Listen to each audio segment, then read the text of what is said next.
The numbers are ugly. Over 9% of the country out of work right now. More African Americans, over 16% unemployed in America than every other group except for teenagers. Well, today they're trying to do something about it in Washington, D.C. In particular, Reverend Al Sharpton. He's leading a march for jobs and justice in Washington, and he joins me this morning from where that march is going to take place, from the Martin Luther King Jr. Memorial site there. Reverend Sharpton, always good to talk to you. And is this march to talk about jobs, and is it specifically to support the president's jobs bill? It's about jobs. The president's bill is the only bill that has been presented that would give 1.9 million jobs, but we are coming by the thousands from around the country on this weekend that we're dedicating Martin Luther King's monument to say you can't make a memorial to Dr. King and not deal with what Dr. King stood for. With 9.1% unemployment, over 16% in the black community, no one is talking about the urgency of jobs.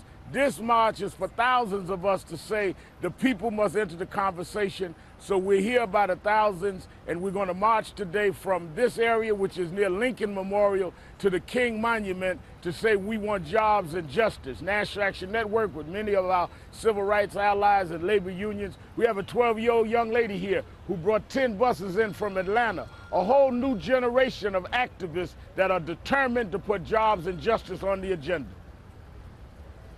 And just to remind people, when Martin Luther King made that I Have a Dream speech, it was a march for jobs and freedom. This is a march for jobs and justice. But the question, Reverend Sharpton, do marches still work? Can they be effective today? Well, they absolutely can, because marching, as in the time of Dr. King and the generation ahead of me, marching was never designed to solve the problems. They were designed to expose the problems. If no one exposes the problems, they will never be solved.